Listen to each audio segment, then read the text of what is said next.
Wesley Vaughn stared at the employee turnover reports on his desk, his frustration growing with every page. His clothing retail chain had been thriving when he bought it nearly a decade ago. But lately, something was off. Sales were steady, but customer complaints had increased, and employees were leaving at an alarming rate. He had pushed his district managers for answers, but all he got were excuses, claims that workers weren't committed, that the younger generation didn't want to work hard. Wesley didn't buy it. He had built his career on understanding people, and something told him the problem wasn't the employees. That's when he made the decision. He was going undercover. With 10 stores spread across the state, it was easy for employees not to recognize him. He had never personally met most of the staff, and his appearances at stores were rare, usually just for big meetings or inspections led by managers. He would blend in just fine. A week later, Wesley walked into one of his busiest locations wearing a faded hoodie, jeans, and thick-rimmed glasses. His usually well-groomed beard had been trimmed down, and he had a name tag that read Wes. To everyone else, he was just another new hire. The store manager, a man named Rick, barely glanced at him. "You're the new guy, right?" he asked, not bothering to shake his hand. "Yes, sir," Wesley replied, keeping his voice casual. Rick sighed and handed him an employee handbook. "Read this when you have time. For now, just shadow some of the others and stay out of the way." Wesley nodded and was quickly paired with a young woman named Vanessa. She was in her mid-20s, sharp-eyed, and moved with the efficiency of someone who had been doing this job for a long time. "Welcome to the chaos," she said with a half-smile. "Let me guess, first retail job?" "Something like that," Wesley said, keeping his cover story vague. She wasted no time showing him the ropes: how to fold clothes the way corporate wanted, how to approach customers, and how to handle the register. She was patient but firm, clearly passionate about her job. As the day went on, Wesley noticed something troubling. The store was severely understaffed. Employees were stretched thin, running from one task to the next with barely a moment to breathe. Customers were getting frustrated, and the workers looked exhausted. "What's up with the short staff?" Wesley asked Vanessa when they had a brief moment of quiet. She let out a bitter laugh. "People quit all the time. Management doesn't replace them fast enough. They just expect us to pick up the slack." That didn't sit right with him. A company of his size should have had a system in place to prevent this. As the night shift rolled in, Vanessa was still there. Wesley frowned. "You're not leaving?" She shook her head. "Nope. I have to stay late to finish stock." He checked the schedule. She wasn't even listed for the night shift. "Are you getting paid for this?" She hesitated, then sighed. "Officially? No. But if I don't do it, Rick will make my life hell. He says it's just being a team player." Wesley felt his stomach tighten. Unpaid overtime. He had never authorized anything like that, and yet, here it was happening right under his nose. He clenched his jaw. He needed to see just how deep this went before making his move. The longer Wesley worked in the store, the more problems he uncovered.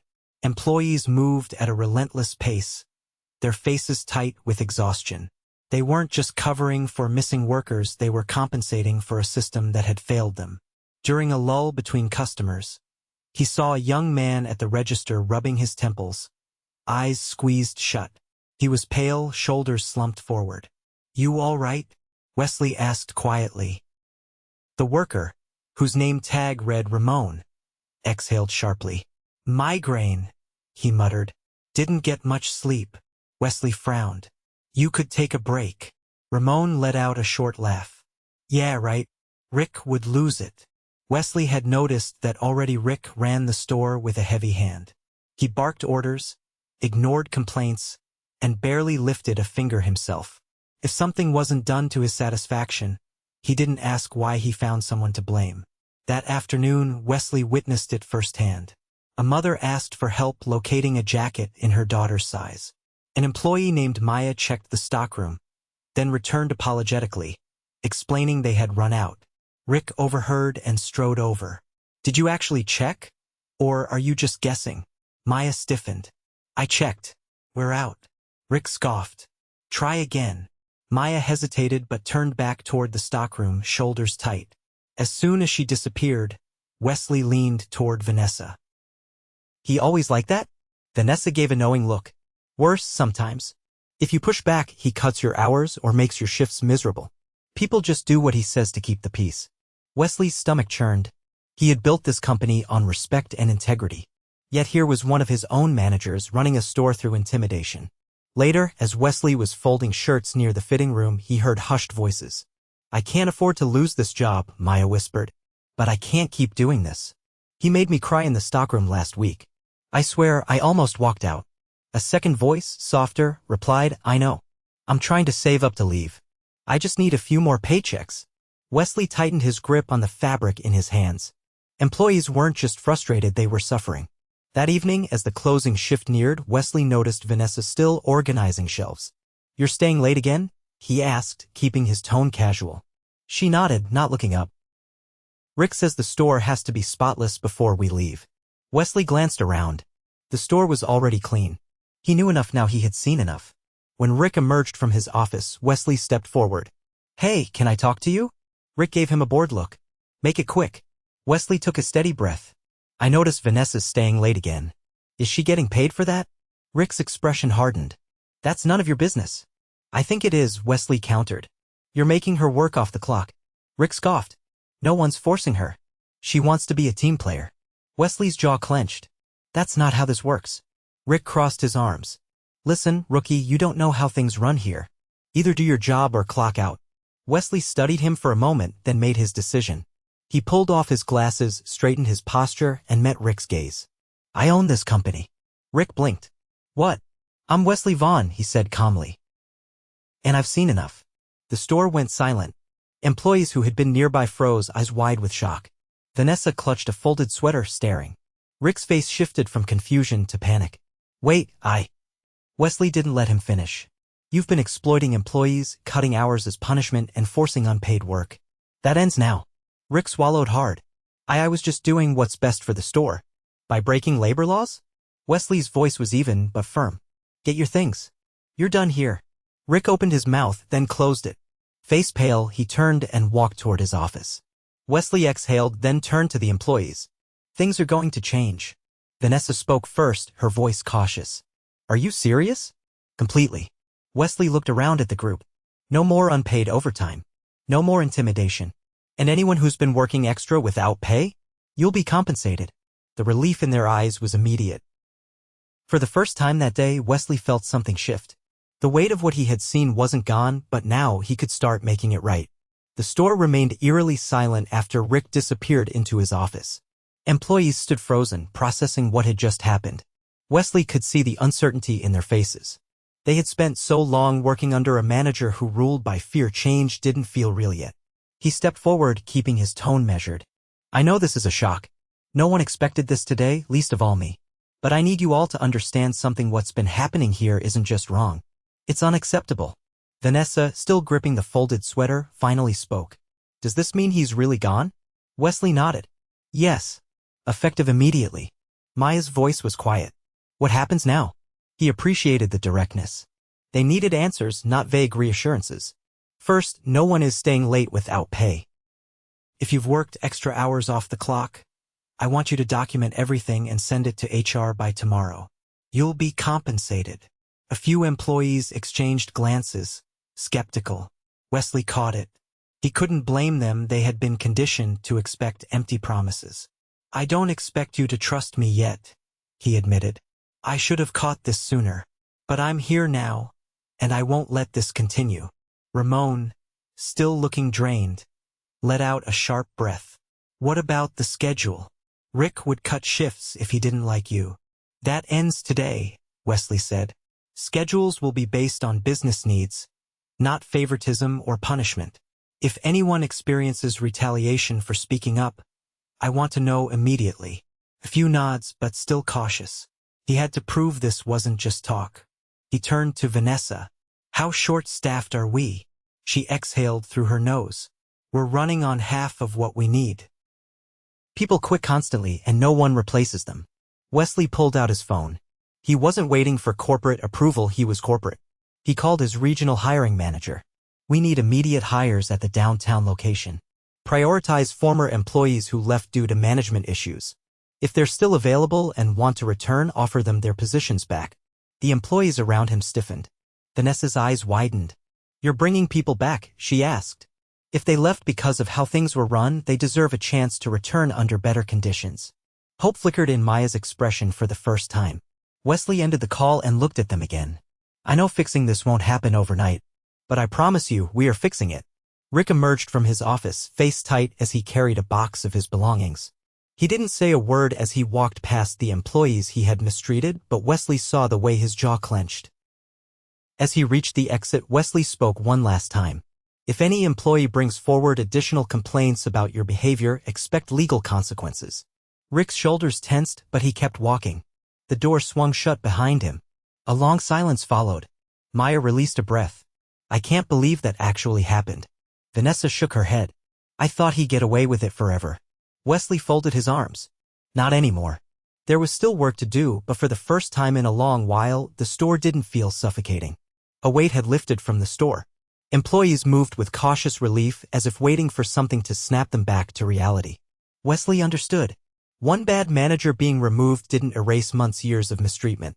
The only way to rebuild trust was through action. He turned to Vanessa. She had been the most vocal about the store's issues, and he wanted to hear more from her. "We need to talk about more than just hiring," he said. "What else hasn't been working?" She hesitated, glancing at the others before answering. "Inventory's a mess. We're always running out of things customers want, but we've got piles of stuff nobody buys." Maya nodded. "We tell management what sells fast, what people ask for. But it never changes. We just keep getting sent random shipments." That explained the packed stockroom Wesley had seen earlier. If corporate wasn't listening to store-level feedback, the entire supply chain was inefficient. That was money wasted and worse, lost sales when customers walked out empty-handed. He pulled out his phone again, dialing his supply chain director. "We need better inventory tracking at the downtown location. Store employees say they've been ignored when reporting demand trends." "That changes now." The employees exchanged glances again. It was one thing for him to fire a bad manager, but another for him to overhaul the way the store operated. Vanessa crossed her arms. "And what about pay?" Wesley met her gaze. "What about it? We don't get raises. Ever. Doesn't matter how long you've been here or how hard you work." Maya added, "The only way to make more is to become a manager. And after dealing with Rick, no one wants that job." Wesley had assumed there was a structured system for raises. Clearly, that assumption had been wrong. "That's going to change," he said. "A performance-based raise system will be put in place immediately. And I'll make sure it actually happens. Not just something written in a policy no one follows." Ramon, still rubbing his temples from earlier, finally spoke up. "What about breaks?" Wesley frowned. "What do you mean?" Ramon sighed, clearly frustrated. "We don't get them. We're supposed to on paper. But with how short-staffed we are, we can't actually take them." That was unacceptable. Not just illegal, but inhumane. "That ends today," Wesley said. "If you're scheduled for a break, you take it. If anyone pressures you otherwise, I want to know." Vanessa's expression was wary. What if the new manager is just like Rick? Wesley had already decided that wouldn't happen. "I'll be personally involved in hiring the new store manager. Someone who values employees, not just numbers." She studied him, searching for any sign of hesitation. Finding none, she nodded. The shift was ending soon, and employees began gathering their things. But the energy in the room was different now. People weren't rushing out like they were escaping, they were leaving with something closer to hope. As the last workers clocked out, Vanessa lingered. "You really didn't know any of this was happening?" Wesley shook his head. "I thought I did. But I was wrong." She considered that, then let out a short breath. "Most people at the top don't care enough to find out. I do." She studied him for a moment longer, then simply said, "Good." As she walked out, Wesley knew the real work was just beginning. But for the first time in a long time, he was confident that change was actually happening. The following morning, Wesley arrived at the store before opening. He wanted to see how things operated without Rick's presence and ensure the transition was handled properly. The atmosphere was noticeably different. Employees moved with less tension, but uncertainty lingered in their expressions. Change had started, but trust needed to be built. He stood near the register, watching as Vanessa counted the cash drawer. She worked with quiet efficiency, but her shoulders were stiff. The others moved around the store preparing for the day, filling racks and adjusting displays. Maya stood near the fitting room, double-checking tags on returned items while Ramon carried a stack of folded jeans to the shelves. When Vanessa finished, she looked up and met Wesley's gaze. "You're back," she said. "I said things would change," he replied. "I meant it." She gave a short nod. "We'll see." Before Wesley could respond, a woman in a navy blazer and dark jeans entered the store. She had a confident stride, clipboard in hand, eyes scanning the space with sharp precision. Employees turned their heads, recognizing her immediately. Wesley had called her in last night, Emma, his regional HR director. She didn't waste time. She walked straight to Wesley and extended her hand. "I was wondering when you'd finally see what's been happening on the ground," she said. He shook her hand. "I should have seen it sooner." Her gaze flickered over to Vanessa and the others. "I'm here to document everything. Every unpaid hour worked, every policy violation, every instance where leadership failed." Vanessa crossed her arms. "And then what?" Emma didn't hesitate. "Then we fix it." Employees exchanged glances. They weren't used to this level of direct attention. Wesley turned to the group. "Emma is here to ensure accountability. Anything you've experienced, scheduling manipulation, withheld breaks, unpaid work, tell her. Every report will be reviewed, and action will be taken." Maya hesitated. "Even the stuff Rick did months ago?" Emma nodded. "Especially that. If you were pressured into working for free, you'll be compensated. If you were treated unfairly, we need to know." Ramon exhaled sharply, running a hand through his hair. "Never thought I'd see corporate actually care." Emma's expression didn't change. "You shouldn't have to think that. It should be a given." Vanessa glanced at Wesley. "And you're really going to follow through on all of this?" He met her gaze. "Yes." She studied him for a moment, then motioned toward the stockroom. "Then you might want to see something else." Wesley followed her through the back hallway, passing boxes stacked haphazardly. Employees rarely lingered back here, and now he could see why it was disorganized, cramped, and poorly maintained. She led him to a door marked break room. She pushed it open, revealing a small, windowless space. A single, wobbly table sat in the center, surrounded by mismatched chairs. An old microwave with a flickering digital display sat on a metal shelf. The refrigerator hummed loudly, its door slightly ajar. The walls were bare except for a faded corporate poster about workplace positivity. "This is where we're supposed to take our breaks," Vanessa said. Wesley scanned the space. It looked more like a forgotten storage closet than a space meant for employees to recharge. "And this is what Rick expected you to stay late in?" he asked. Vanessa folded her arms. "If we ever had time for a break, yeah." Wesley turned away from her and pulled out his phone. He sent a direct message to the facilities manager, instructing immediate improvements: a new fridge, a functioning microwave, better seating, and fresh paint. Vanessa watched him, her expression unreadable. "You're really fixing everything, huh?" "As much as I can," he said. "And not just here. If this is happening in one store, it's probably happening in others." She exhaled, then nodded. "Good." He stepped back into the main floor where Emma was already speaking with employees, taking notes. Maya was mid-sentence, recounting an incident where her hours had been cut after she refused to stay late unpaid. Wesley caught Emma's eye. "Anything stand out so far?" She tapped her clipboard. "A pattern. Which means this isn't just a Rick problem, it's a structural one." He had suspected as much. It wasn't just about one bad manager, it was about a system that allowed people like Rick to thrive. "We're going to address it," Wesley said. Emma nodded. "I'll hold you to that." The store opened for the day and customers began filtering in. Employees moved more freely now, not bracing for Rick's presence at every turn. Wesley remained for several hours, watching, listening. He saw how the team worked together, how they adapted to the changes happening around them. By the afternoon, he knew one thing for certain: this was only the beginning.